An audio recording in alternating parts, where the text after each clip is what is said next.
Assalamualaikum warahmatullahi wabarakatuh. Saya Jamila Bibi binti Muhammad akan membentangkan kertas kerja bertajuk Kekeliruan dan Kesalahan Penggunaan Kata Ganti Nama Diri dalam kalangan pelajar dari negara Yaman yang mempelajari bahasa Melayu. Penulis bersama untuk kertas kerja ini ialah Juwariah Osman dan Madriah Zamani. Kami merupakan guru bahasa di Jabatan Bahasa Asing, Pusat Bahasa Moden, Universiti Malaysia Pahang. Pengenalan. Sebagai pengenalan, di Universiti Malaysia Pahang, kursus Bahasa Melayu mula ditawarkan kepada pelajar antarabangsa pada semester 2 2009-2010 iaitu sebanyak 2 peringkat iaitu kursus Malay for Beginners dan Malay for Intermediate, dan mereka perlu mengambil kedua-dua kursus ini sebagai syarat untuk bergraduasi. Terdapat 4 kemahiran bahasa yang diberikan penekanan dalam kursus ini iaitu kemahiran mendengar, membaca, menulis dan bercakap, dan terdapat 4 juga penilaian untuk setiap peringkat kursus ini seperti jadual di bawah, dan metodologi untuk kajian ini ialah kaedah temu bual dan pemerhatian yang melibatkan 30 orang pelajar lelaki dari negara Yaman.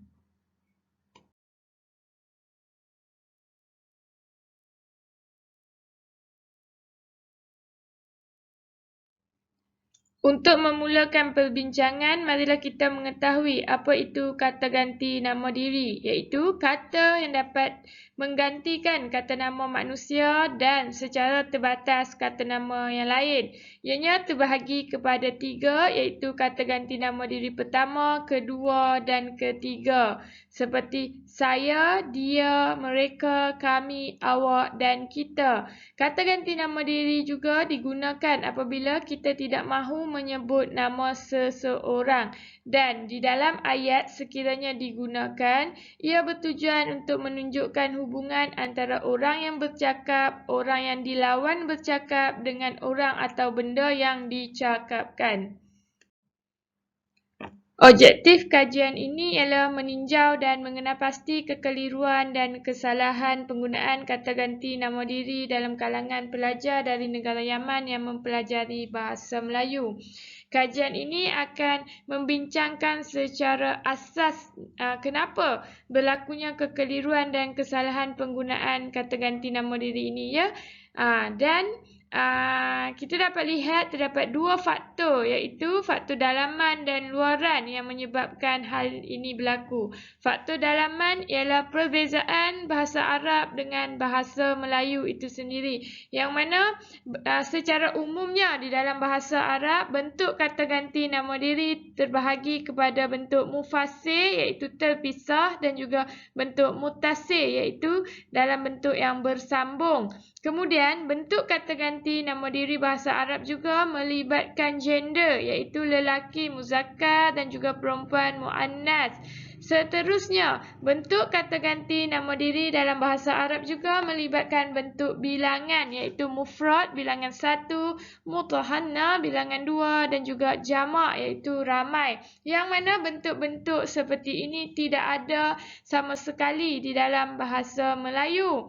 Kata ganti nama diri dalam bahasa Melayu berdasarkan kepada penutur orang yang sedang bercakap, pendengar orang yang mendengar maklumat daripada penutur, dan pihak yang dirujuk iaitu orang yang diperkatakan dalam sesuatu perbualan. Faktor dalaman seterusnya yang menyumbang kepada kekeliruan dan kesalahan penggunaan kata ganti nama diri ini ialah faktor budaya, yang mana seperti yang kita ketahui, bahasa dan budaya saling berkait antara satu sama lain. Maka faktor budaya bahasa Arab dan bahasa Melayu yang sama sekali berlainan menyebabkan kekeliruan ini berlaku. Malahan di dalam bahasa Melayu kita terdapat bentuk hierarki sosial, situasi perbualan, keakraban di antara penutur dan pendengar, serta gelaran dan pangkat yang mempengaruhi penggunaan kata ganti nama diri yang bakal digunakan, tetapi hal ini tidak wujud di dalam bahasa Arab. Seterusnya, faktor luaran pula. Faktor luaran yang menyumbang kepada kekeliruan ataupun kesalahan ini ialah yang pertama ialah dari segi faktor luaran yang pertama ialah dari segi minat, iaitu kebanyakan pelajar menyatakan mereka tidak berminat untuk mempelajari bahasa Melayu. Sedangkan menurut Satjaja 2011, minat merupakan satu kecenderungan yang menyebabkan seseorang berusaha mencari atau mencuba melakukan sesuatu aktiviti. Okey, dalam hal ini para pelajar dilihat sering mempersoalkan why we need to learn Malay, dan kebanyakan mereka sebenarnya memang tidak berminat dan tidak diberikan pendedahan awal tentang kewujudan bahasa Melayu di Malaysia. Hal ini demikian kerana ketika mereka ingin menyambung pengajian ke negara ini, mereka diminta untuk mempunyai kelulusan dalam bahasa Inggeris. Okey, seterusnya faktor luaran yang mendorong kepada kekeliruan ini ialah motivasi. Okey, menurut Kamsiah 2010, motivasi merujuk kepada tindakan, usaha dan kegigihan diarahkan kepada sesuatu perkara. Okey, motivasi ini boleh terbagi kepada motivasi positif, motivasi instrumen. Yang mana motivasi positif ini akan membantu mereka meningkatkan penguasaan terhadap sesuatu bahasa yang mereka pelajari, dan motivasi instrumental pula adalah di mana keadaan pelajar memilih mempelajari bahasa kedua, ketiga dan seterusnya kerana berminat dengan bahasa dan juga budaya masyarakat bahasa sasaran. Akan tetapi motivasi ini dilihat sangat rendah dalam kalangan pelajar dari negara Yaman yang mempelajari bahasa Melayu. Bahkan mereka lebih bermotivasi untuk mempelajari bahasa Inggeris kerana melalui bahasa Inggeris mereka dapat menggunakannya dalam pengajian kejuruteraan mereka, dan mereka melihat bahasa Inggeris mempunyai kepentingan berbanding mempelajari bahasa Melayu. Faktor luaran yang terakhir yang dikenal pasti ialah faktor persekitaran, yang mana persekitaran di sini tidak membantu mereka untuk menguasai bahasa Melayu dengan baik. Seperti yang dikatakan, seolah-olah bahasa Melayu itu tidak ada kepentingan. Yang mana setiap kali mereka cuba untuk berbual dalam bahasa Melayu, mereka menerima maklum balas ataupun diberi jawapan dalam bahasa Inggeris. Hal ini menyebabkan penguasaan bahasa Melayu mereka tersekat dan tidak berkembang, malah proses untuk mempraktiskan bahasa Melayu tidak berlaku,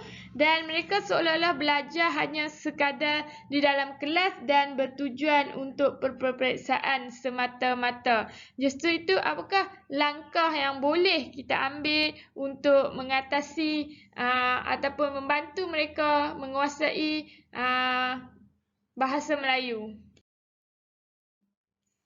Okey, sebelum kita melihat langkah-langkah yang boleh diambil untuk membantu para pelajar ini, marilah kita lihat beberapa contoh hasil daripada apa yang saya nyatakan sebelum ini. Okey, ini merupakan contoh perbezaan kata ganti nama diri terpisah mufassil dalam bahasa Arab dengan bahasa Melayu. Jika lihat penggunaan kata ganti nama diri dia, mereka, terbahagi di antara lelaki dan perempuan di dalam bahasa Arab, juga terbahagi di antara jumlahnya 1, 2 dan ramai. Berbanding dengan bahasa Melayu, dia ialah berkaitan dengan pendengar, iaitu kata ganti nama diri kedua, dan mereka ialah pihak yang dirujuk ataupun individu yang diperkatakan. Hal ini jelas sekali menunjukkan perbezaan di antara bahasa Melayu dan juga bahasa Arab. Contoh seterusnya ialah perbezaan kata ganti nama diri bersambung, iaitu mutasil di dalam bahasa Arab dengan bahasa Melayu. Okey, jika tadi kata ganti nama diri itu ditulis secara terpisah, Tapi dalam contoh ini, bagaimana kata ganti nama diri ditulis secara bersambung dengan apa yang ingin diperkatakan, tetapi masih mengekalkan perbezaan di antara lelaki dan perempuan, jumlah satu, dua dan ramai. Berbanding di dalam bahasa Melayu, sekiranya menggunakan kata gantinya, ia hanya merujuk kepada pihak ketiga, iaitu pihak yang dirujuk ataupun diperkatakan. Begitu juga dengan kata ganti nama diri awak, iaitu hanya melibatkan pendengar ataupun pihak kedua. Dan hal ini sangatlah berbeza dengan bahasa Arab, yang mana penggunaan kata ganti diri nama awak boleh melibatkan pihak kata ganti nama diri pertama, kedua dan ketiga, dan berbeza di antara lelaki dan juga perempuan. Contoh seterusnya ialah perbualan di antara pensyarah dan seorang pelajar Yaman, iaitu perbualan pertama. Pensyarah, mengapa kamu tidak menunjukkan minat dalam mempelajari bahasa Melayu? Pelajar A, saya datang ke sini untuk mempelajari bidang kejuruteraan. Tidak pernah terlintas di kepala saya bahawa saya perlu mempelajari bahasa Melayu, perlu lulus dan mendapat keputusan yang baik dalam bahasa Melayu dan menuturkannya dalam perbualan harian. Kenapa saya perlu belajar? Saya tidak berminat. Manakala untuk perbualan kedua di antara pensyarah dan seorang pelajar, pensyarah bertanya, jika kamu tidak berminat mempelajari bahasa Melayu, adakah kamu hanya minat mempelajari bidang kejuruteraan sahaja di sini? Pelajar A menjawab, saya bukan saja minat mempelajari kejuruteraan, tetapi saya juga bermotivasi untuk mempelajari bahasa Inggeris kerana ianya membantu dalam pengajian saya di sini. Kami menggunakan bahasa Inggeris untuk mempelajari bidang kejuruteraan. Okey, jelaslah berdasarkan kedua-dua perbualan yang diperolehi ini, mereka memang tidak mempunyai minat dan mereka juga tidak mempunyai motivasi untuk mempelajari bahasa Melayu. Sekiranya minat dan motivasi ini tidak mendorong mereka untuk mempelajari sesuatu bahasa, maka mereka tidak akan mempraktiskan, dan kekeliruan atau kesalahan seperti kata ganti nama diri yang berlaku adalah sesuatu yang normal.